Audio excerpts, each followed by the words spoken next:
துரியோதனா, நிச்சயம் ஒரு வழி உண்டு. என்ன வழி அது? நான் கணக்கிட்டது சந்திரமான அடிப்படையில். பொதுவாக சந்திரகுலத்தவர் அதன் அடிப்படையிலே கணக்கிடுவது வழக்கம்.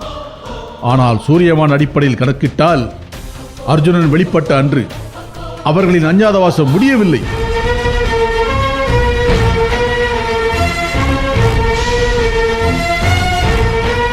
சர்ச்சைக்கு இடம் கொடுக்கக்கூடாது என்று பாண்டவர்கள் எண்ணியிருந்தால் சூரியமான அடிப்படையில் அஞ்ஞாதவாசம் முடியும் வரை வெளிப்படாமல் காத்திருக்க வேண்டும். ஆனால் அவர்களே சர்ச்சைக்கு இடம் கொடுத்து விட்டார்கள். இந்த ஒன்றை கொண்டே அவையில் நாம் வாதாடலாம்.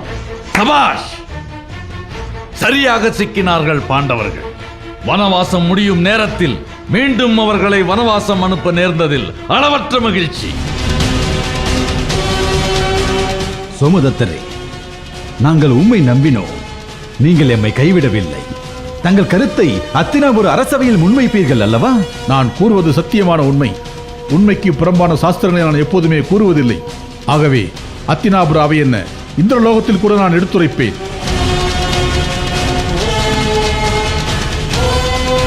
தீர்ந்தது நம் பிரச்சனை துரியோதனா. பாண்டவர்களுக்கு உடனே தூது அனுப்பு. அவர்கள் வனவாசம் செல்ல வேண்டும் என்று அந்த பரதேசிகளுக்கு கட்டளையிடு. ஆகட்டும் மாமா. உத்தரவு அரசே. உடனே விராட தேசம் செல். பாண்டவர்களின் அஞ்ஞாதவாசம் முடியும் முன்பே அர்ஜுனன் வெளிப்பட்டதால் அவர்கள் மீண்டும் வனவாசம் செல்ல வேண்டும் என்று அத்தினாபுரத்தின் இளவரசன் துரியோதனன் கட்டளையிட்டதாக கூறி வா. உத்தரவு அரசே. நல்ல வழி காட்டினீர்கள் என் நண்பனுக்கு. நன்றிகள் பல கோடி.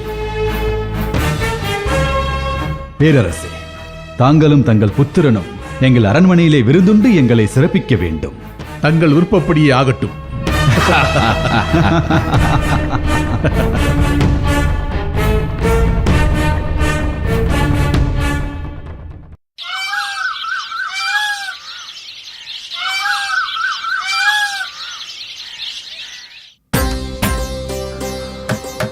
உத்திரை அபிமன்யுவின் திருமணத்திற்கு நாள் குறித்தாயிற்று. இனி அழைப்பிதழ்களை அனுப்ப வேண்டியதுதான்.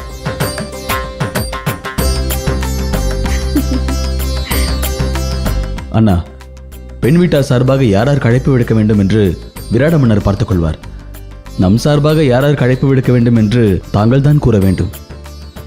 அத்தினாபுரத்தின் சக்கரவர்த்தி திருதராஷ்டருக்கும் பாஞ்சால மாமன்னர் துருபதனுக்கும் முதல் அழைப்பு விடுக்க வேண்டும். அத்தினாபுரத்திற்கு அழைப்பு விடுப்பது தேவையற்றதண்ணா.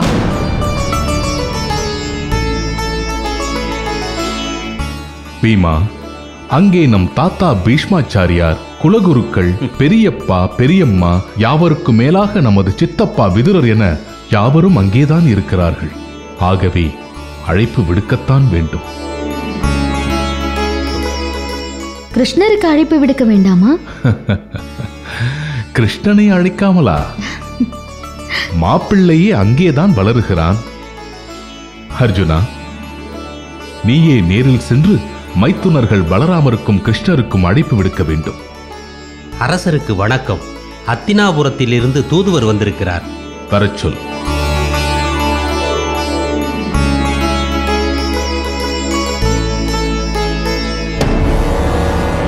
தர்மராஜருக்கும் பாண்டவர்களுக்கும் வணக்கம். இளவரசர் துரியோதனர் தங்களுக்கு ஓலை ஒன்றை அனுப்பியிருக்கிறார்.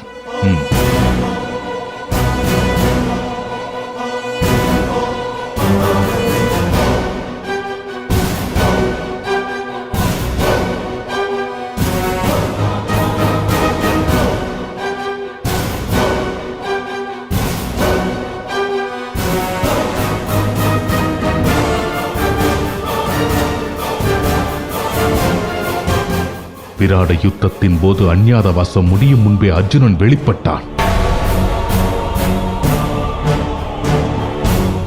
ஆகவே பாண்டவர்களாகிய நீங்கள் மீண்டும் வனவாசம் செல்ல வேண்டும். இனியும் அந்த துஷ்டனை உயிரோடு விட்டு வைப்பது தவறு. இப்போதே அத்தினாபுரம் புறப்படுகிறேன். அந்த நயவஞ்சகனின் சிரசை கொய்து விடுகிறேன். ஆவேசம் வேண்டாம் பீமா, அமைதியாக இரு. தூதுவனே, முதலில் அத்தினாபுர சான்றோர்களிடம் எங்களது அஞ்ஞாதவாசம் முடிந்ததா இல்லையா என்ற உண்மையை அறியச் சொல். அப்படியே ஆகட்டும்.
அத்தினாபுரத்தின் மதியுக மந்திரியும் குலகுருவான துரோணாச்சாரியாரும் இந்த அகால வேளையில் என்னை நாடி வந்திருக்கிறார்கள் என்றால் நிச்சயம் ஏதோ முக்கியமான காரியமாகத்தான் இருக்க வேண்டும்.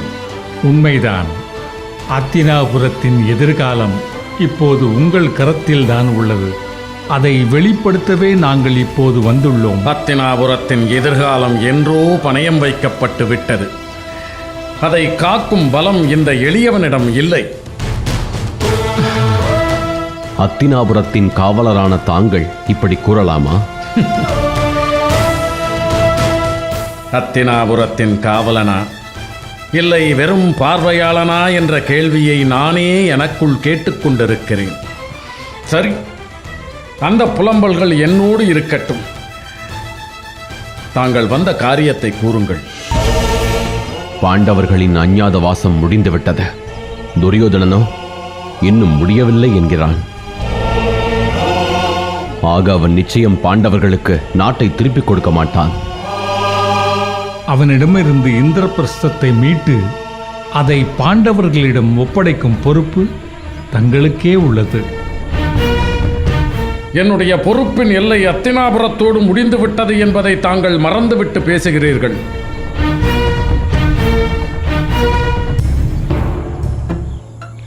நாட்டை பிரித்துக் கொடுப்பது என் பணி கிடையாது. அது என் அதிகாரத்திலேயே இல்லை. தாங்களே இப்படி கூறிவிட்டால் இந்த நாட்டை எப்படி காப்பது? நான் அறியேன். அப்படியென்றால் போர் மூளுமே.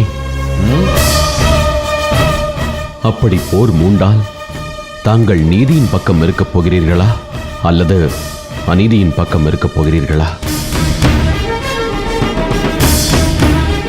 இதை பற்றித்தான் நானும் சில நாட்களாக நினைத்துக் கொண்டிருக்கிறேன். தந்தைக்கு கொடுத்த வாக்கை காப்பதா, தர்மத்தை காப்பதா என்று. இதே குழப்பம் எனக்கும் உண்டு. செஞ்சோற்று கடன் பெரிதா, தர்மம் பெரிதா என்று அறியாமல் தவித்துக் கொண்டிருக்கிறேன். என் நீதி என்றும் துலக்கமானது. ஆனால் தங்களின் குழப்பம் என்னையும் பற்றி கொண்டது.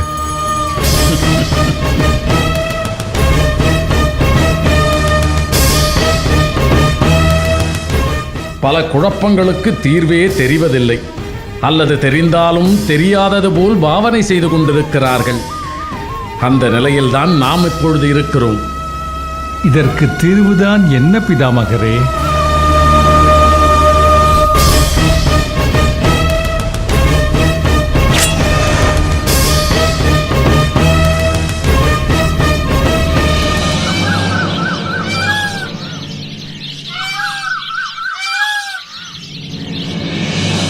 அண்ணா, துரியோதனன் நம்மை வனவாசம் செல்ல தூது அனுப்பவில்லை. காலனுக்கு அழைப்பு விடுத்திருக்கிறான். பீமா, இப்போதுதான் நாம் பொறுமையை காக்க வேண்டும். போதும் அண்ணா, போதும். நாங்கள் காத்த பொறுமையெல்லாம் போதும். இன்னும் எத்தனை காலத்திற்கு எங்களை பொறுமையாக இருக்கச் சொல்கிறீர்கள்? இப்படியே நாம் பொறுமையாக இருந்தால் காட்டிலே கிடந்து மடிய வேண்டியதுதான். அதற்கு நான் தயாராக இல்லை. சுவாமி,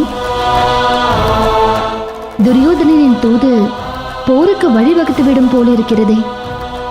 அண்ணா, சந்தேகத்திற்கு இடமில்லாமல் போர் மூளப்போவது உறுதி.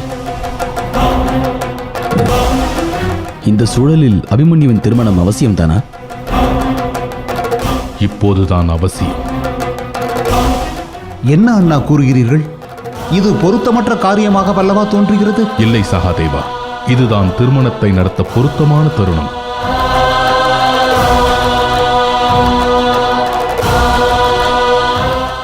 எப்படி கூறுகின்றீர்கள் அண்ணா? நாம் வாரணாவதத்தில் இருந்து தப்பி நாடோடிகளாக அற்றலைந்தோம். அப்போதுதான் நாம் திரௌபதியை மணந்தோம். துருபத மாமன்னரின் ஆதரவு கிட்டியது.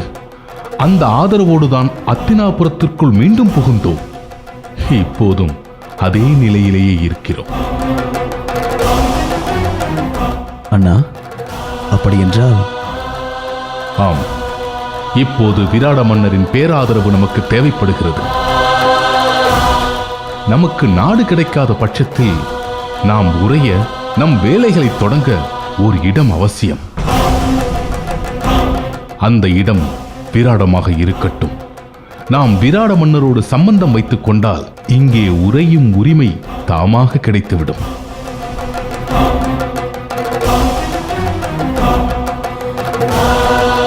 சுவாமி, நாம் பாஞ்சால தேசம் செல்லலாமே? நமக்கு இப்போது விராட மன்னரின் ஆதரவு தேவைப்படுகிறது. ஆகவே இந்த திருமணம் நடப்பதே நல்லது. மேலும் நாம் இவ்வேளையில் பாஞ்சாலம் நோக்கி நகர்வது நம்மை பலவீனப்படுத்திவிடும். அண்ணன் கூறுவதே சரி. ஒரே இடத்தில் இருந்து கொண்டு அந்த துரியோதனனை வீழ்த்த வேண்டும். விரைவில் போர் மூடும். அந்த சுயநிலைமைகளின் இரத்தத்தை அள்ளி நான் பருகுவேன்.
என்ன விந்தை இது!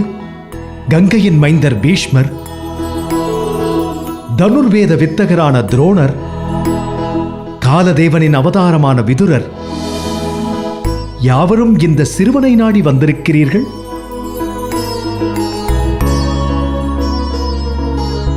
நாட வேண்டிய சூழ்நிலை. மனம் யோசிக்கும் திராணியற்று நிற்கும் பொழுதும், புத்தி சலனத்தில் மிதக்கும் போதும் இறைவனை நாடுவதுதானே வழக்கம். அந்த நிலையில் நாங்கள் உன்னை நாடி வந்திருக்கிறோம். வியப்புதான். கர்மத்தின் சொரூபமான பீஷ்மருக்கே சலனம் என்றால் வியப்புதான். உண்மையை சொல்லப் போனால் நான் சலனம் இல்லாமல் ஒரு நாள் கூட உறங்கியது இல்லை. பெயருக்குத்தான் நான் சகலத்தையும் துறந்தவன். துறந்ததை மறந்துவிட வேண்டும். நானோ சுமந்து கொண்டிருக்கிறேன். உண்மையை தங்களைப் போல ஒத்துக்கொள்ள ஒரு தைரியம் வேண்டும். அது தங்களிடம் இருக்கிறது. சரி, இந்த சிறுவனை நாடி வரும் அளவுக்கு இப்போது என்ன பிரச்சனை?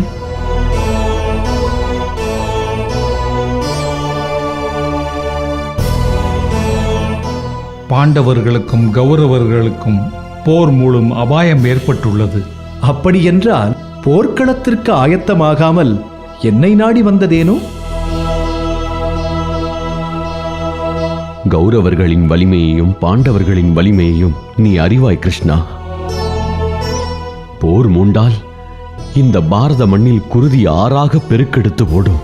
குருதி ஆறாக பெருக்கெடுப்பதுதான் இறைவனின் விருப்பம் என்றால் நம்மால் என்ன செய்ய முடியும்? இப்போது நான் என்ன செய்ய வேண்டும்? பிரச்சனை அதுவல்ல கிருஷ்ணா. தங்களுக்கு தாங்களே பிரச்சனை, அப்படித்தானே?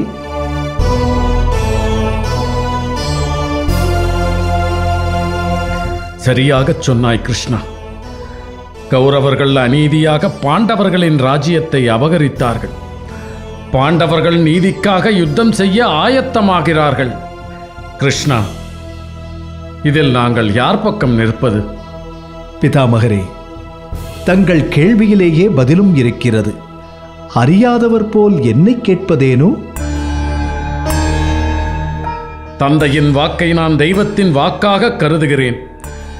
செஞ்சோற்று கடன் துரோணாச்சாரியாரை கட்டி போட்டுள்ளது. திருதராஷ்டிரரின் நிழலாக வாழ்ந்து பழகிவிட்டான் விதுரன். இப்பொழுது சொல், நாங்கள் யாருக்காக யுத்தம் செய்வது?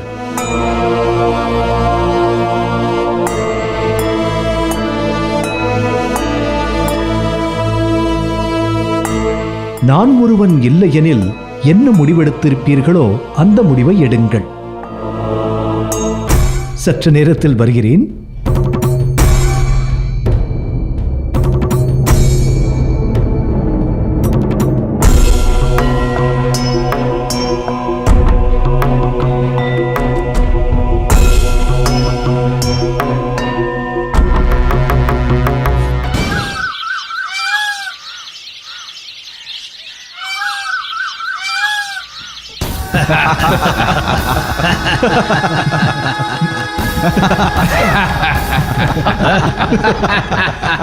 இந்நேரம் பாண்டவர்கள் மறுபடியும் காட்டிற்கு செல்ல ஆயத்தமாகி இருப்பார்கள் இல்லையா? சரியாக சொன்னார். காலமெல்லாம் அந்த கயவர்களுக்கு காடே கதி.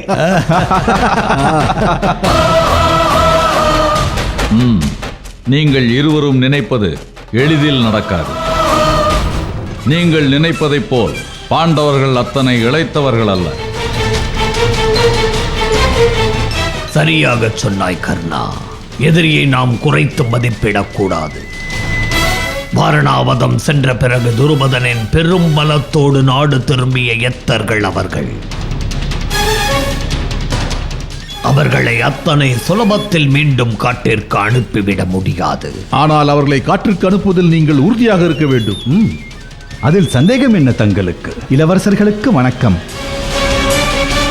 செய்தியை பாண்டவரிடத்தில் சொன்னீரா? தெரிவித்தேன். ஆனால் அஞ்ஞாதவாசம் முடிந்ததா இல்லையா என்று அத்தினாபுரத்து ஆண்டோர்களிடம் கேட்டு தெரிந்து கொள்ளுமாறு கூறினார் தர்மராஜர்.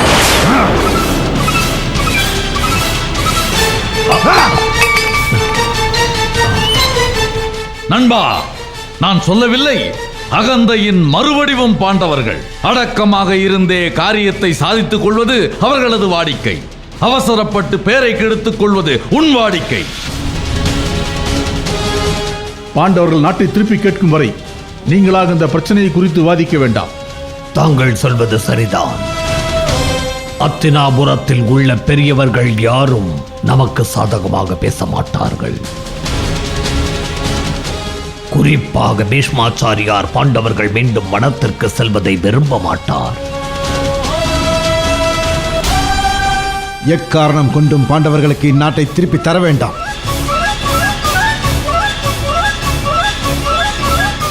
ஒருவேளை இதன் பொருட்டு யுத்தம் மூண்டால் உங்களுக்கு ஆதரவாக என் நாடும் என் சார்ந்த நாடுகளும் அணிவகுக்கும்.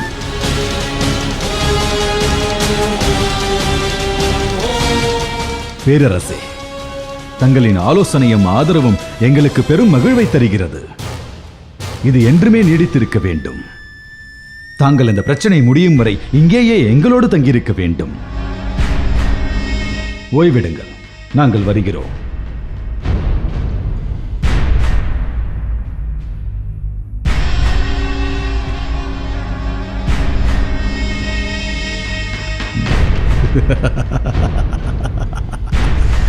யுத்தம் மூழ்வது உறுதி. நம் பகையை தீர்த்து கொள்ள சரியான தருணம் இதுவே.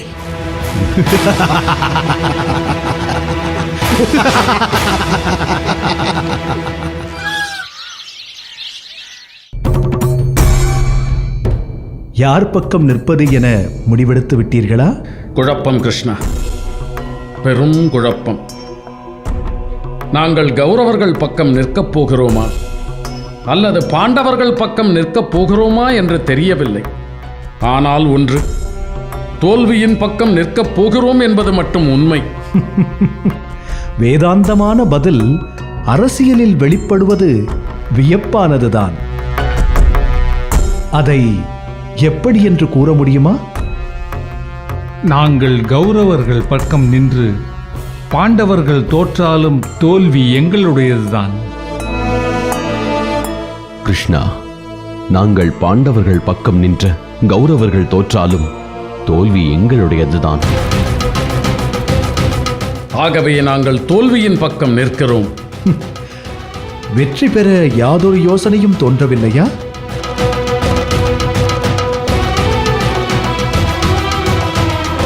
கிருஷ்ணா, உன் கேள்வியே விந்தையாக இருக்கிறது. இப்பொழுது யார் பக்கம் நிற்கப் போகிறோமா என்பதுதான் கேள்வி, யாருக்கு வெற்றி என்பது அல்ல.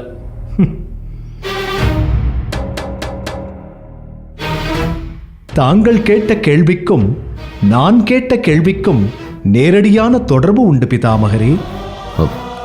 விளங்கவில்லை கிருஷ்ணா. சரி, என் கேள்விக்கு பதில் கூறுங்கள். போரில் வெற்றி பெற விரும்புகிறீர்களா இல்லை தோல்வி பெற விரும்புகிறீர்களா? இது என்ன கேள்வி? எந்த சத்திரியனும் போரில் வெற்றி பெறதானே விரும்புவான். அந்த வெற்றி தர்மத்தின் வெற்றியாக இருக்க வேண்டும் அல்லவா?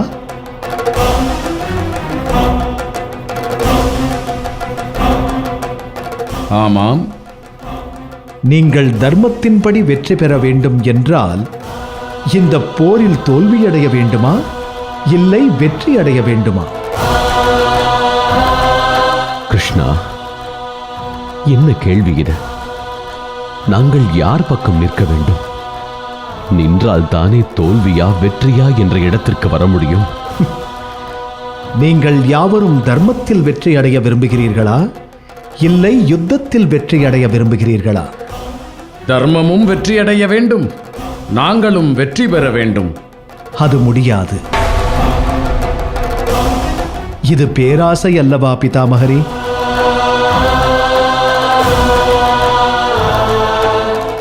உலகத்தின் பழிச்சொல்லிலிருந்து தப்பிக்கவே நீங்கள் இங்கு வந்து நிற்கின்றீர்கள். நீங்கள் எந்த பக்கம் நின்றாலும் பழிச்சொல் உங்களை துரத்தும். ஏனென்றால் அதர்மத்தின் பக்கம் நின்று தர்மத்தின் வாழ்வை கற்பனையில் ரசித்தவர்கள் நீங்கள்.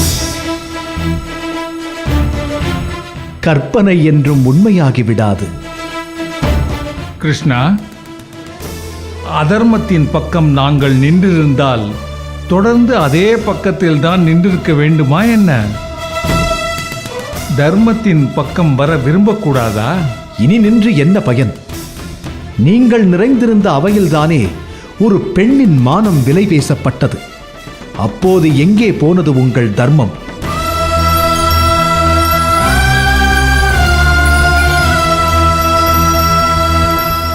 கண்ணீரும் கம்பலையுமாக உங்கள் காலடியிலே அவள் விழுந்து கதறி அழுது, இது தர்மமா, இது தர்மமா என்று உங்களை பார்த்து கேட்டாளே உங்கள் குலமகள் திரௌபதி.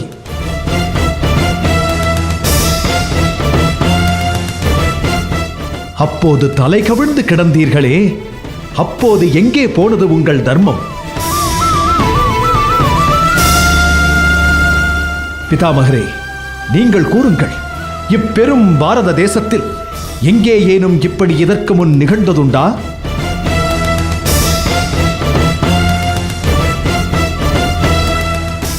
இனியும் தான் நடக்குமா? துரோணாச்சாரியரே, நீங்கள் கூறுங்கள். நீதிமான்கள் நிறைந்த அவையின் பத்தினியின் ஆடையை பற்றி இழுத்தான் ஒருவன். அப்போது செத்த சவமாக இருந்துவிட்டு இப்போது என்னிடம் வந்து தர்மத்தை பற்றி பேசி என்ன பயன்?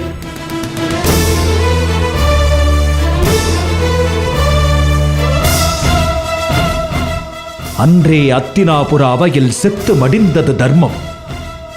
இனி நீங்கள் எந்த பக்கம் நின்றால் என்ன?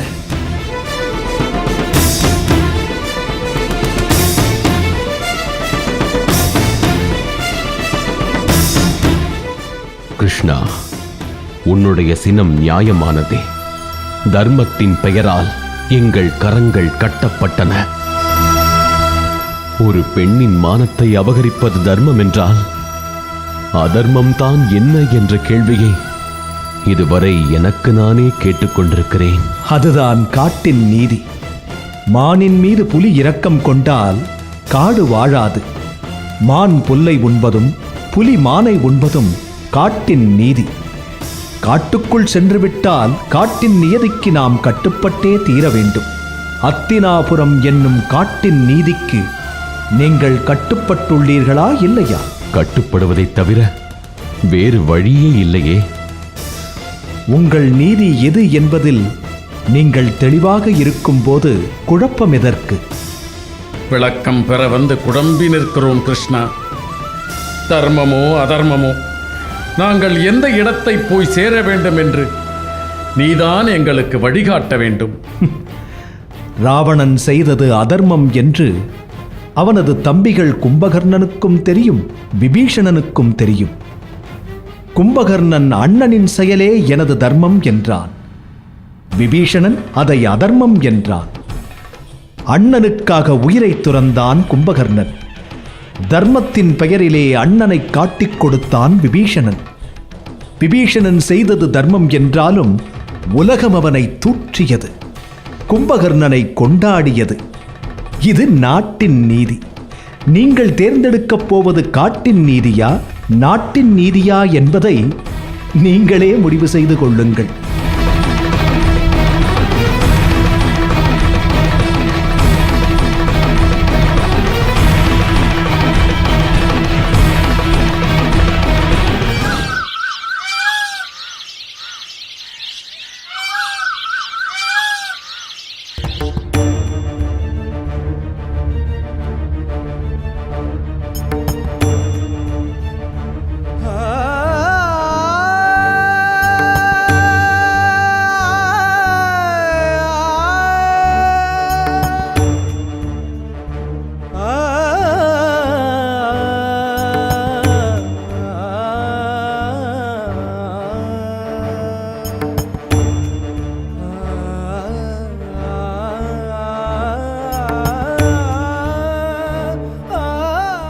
அண்ணா, எனக்கு விடை கொடுங்கள்.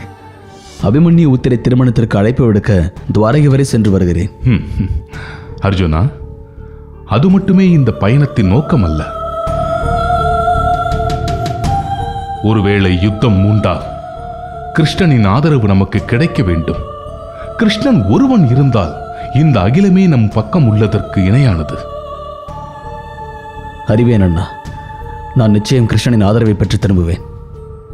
எனில் யுத்தம் மூலப்போவது உறுதிதானே? அப்படி அல்ல பொருள். ஆனால் போர்க்களம் புக எந்த சூழலிலும் நாம் ஆயத்தமாக இருக்க வேண்டும். அதனால்தான் கிருஷ்ணனின் ஆதரவை நாம் கோருகிறோம்.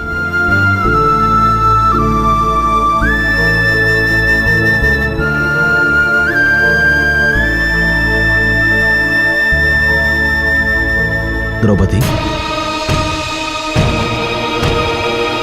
கிருஷ்ணன் அன்றே கூறினான், பாண்டவர்களுக்கும் கௌரவர்களுக்கும் யுத்தம் ஏற்பட்டே தீரும் என்று.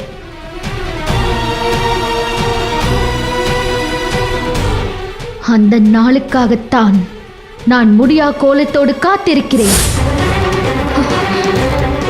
அடே துச்சாதனா, அக்னியில் பிறந்த பாஞ்சாலி சபதமிடுகிறேன், கேட்டுக்கொள்.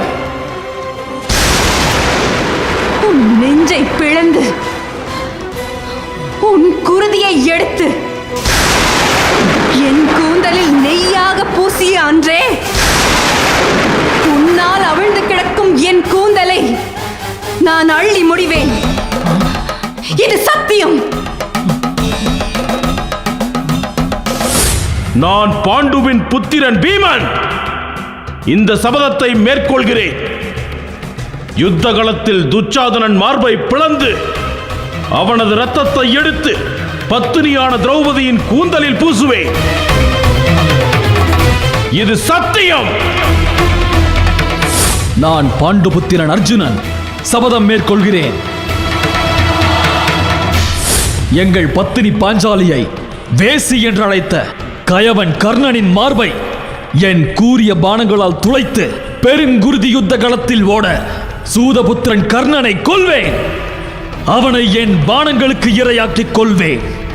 இது சத்தியம். பாண்டு மாமன்னரின் புத்திரன் சபதம் மேற்கொள்கிறேன். இந்த சூதாட்ட அரங்கில் நடந்த அனைத்து அனர்த்தங்களுக்கும் காரணம் அந்த காந்தார அரசன் சகுனி. யுத்தகளத்தில் சகுனியின் உடலில் இருந்து சகாதேவனாகிய நான் அவன் சிரசை தனியாக துண்டிப்பேன். இது சத்தியம். நான் நகுலன், மாத்ரியின் மைந்தன், பாண்டுவின் புத்திரன். இந்த நிறைந்த அவையில் சூளுரைக்கின்றேன். குரு வம்சத்தின் பெருமையை தன் காலில் போட்டு நசுக்கியவன் சகுனி. சகுனியின் புத்திரனான உலூகனை நான் யுத்த களத்தில் வதம் செய்வேன்.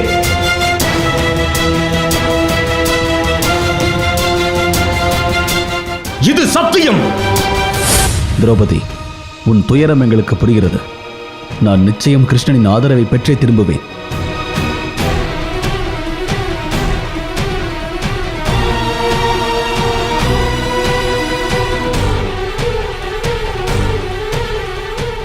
அவை நடுவில் ஆடவர் மத்தியில் நான் பட்ட அவமானத்தை துடைத்தெறிவீர் என்ற நம்பிக்கையில் காத்து கிடக்கிறாள் உங்கள் பத்தினி திரௌபதி. என் மனம் சபதம் நிறைவேறும் நாட்களை நோக்கி துடித்துக் கொண்டிருக்கிறது. திரௌபதி, ஒற்றையாளாக நின்று உன் சபதத்தை நான் நிறைவேற்றுவேன். என் நாடை பற்றி இழுத்த போதே மரணித்து விட்டாள் உங்கள் மனைவி திரௌபதி. அவளை உயிர் பெறச் செய்வதும் மறிக்க விடுவதும் உங்கள் கரங்களில் தான் இப்போது உள்ளது. திரௌபதி, உன் சபதம் நிச்சயம் நிறைவேறும். நான் கிருஷ்ணனின் ஆதரவை பெற்று திரும்புவது உறுதி.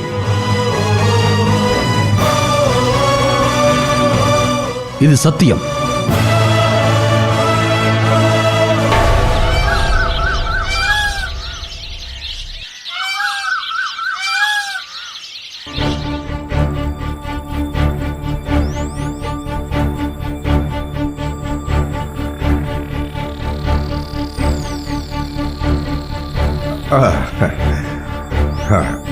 வா சகுனி, நீ என் மைந்தர்களோடு வர காரணம்?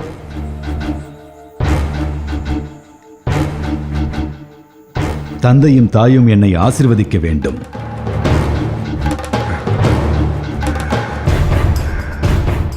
சகுனி, துரியோதனா, தாங்கள் அனைவரும் ஒன்று கூடி வந்திருக்கிறீர்கள் என்றால் நிச்சயம் ஏதேனும் காரணம் இருக்கும். என்ன விஷயம்? துரியோதனன் துவாரகைக்கு செல்ல தாங்கள் அனுமதிக்க வேண்டும். துவாரகைக்கா? இப்பொழுது துவாரகைக்கு செல்ல என்ன அவசியம் வந்தது? யுத்தத்திற்கு கிருஷ்ணனின் ஆதரவு நமக்கு வேண்டாமா? யுத்தமா? எங்கே? யாரோடு? எப்போது சகுனி? வேறு யாரோடு? பாண்டவர்களோடுதான். சகுனி, நீ என்ன சொல்கிறாய்? என் மீது கோபம் கொள்ளாதீர்கள். அஞ்ஞாதவாசம் முடியும் முன்பே அர்ஜுனன் வெளிப்பட்டார். கானகம் புக வேண்டிய பாண்டவர்கள் மறுக்கிறார்கள். அப்படி என்றால் யுத்தம் மூழ்வது உறுதிதானே. யுத்தம் மூண்டால் மாயங்கள் செய்யும் கிருஷ்ணனின் ஆதரவு நமக்கு அவசியமல்லவா? சகுனி, சமாதானமாக போய்விடுவது நல்லதல்லவா? அப்படி என்றால் ராஜ்யத்தை திருப்பிக் கொடுக்க சொல்கிறீர்களா தந்தையே? அது ஒருபோதும் நடக்காது. அரசருக்கு கலக்கம் வேண்டாம். யுத்தம் மூண்டால் வெற்றி நமதே. கர்ணன் ஒருவனது பாணத்திற்கே பாண்டவர்களால் பதில் சொல்ல முடியாது. அரசே, நாம் சமாதானமாக போனாலும் பாண்டவர்கள் வஞ்சம் தீர்ப்பதில் தீர்க்கமாக இருக்கிறார்கள். எனவே அவர்களோடு போரிட்டு வெல்வதே சிறந்தது. எல்லாம் கைமீறி போய்விட்டது. உங்கள் விருப்பப்படியே நடக்கட்டும்.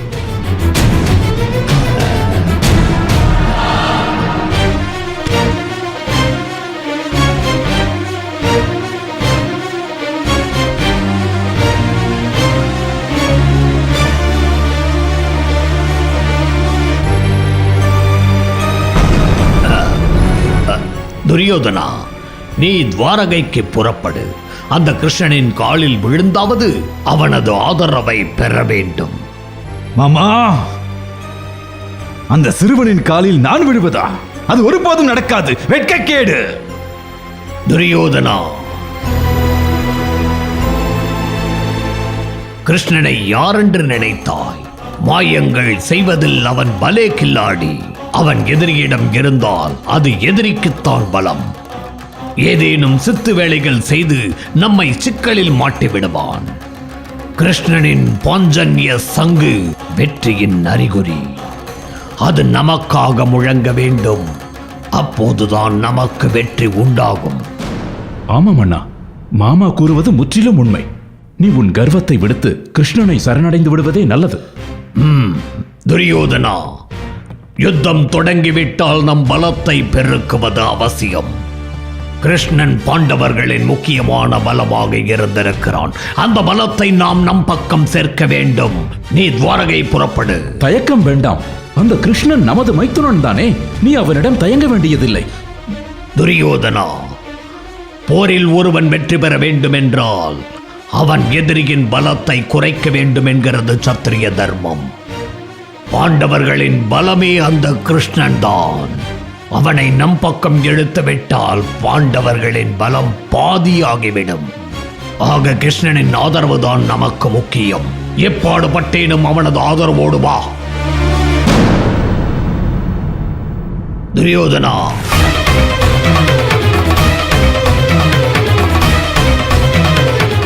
அனைத்தையும் நடத்துவது அவன். சூட்சுமத்தின் ரூபம் அவன். சூத்திரதாரியான அவன் காலில் விழுந்தாவது அவனது ஆதரவை பெற்று வா. வெற்றி நிச்சயம் நமக்கே. முயற்சிக்கிறேன்.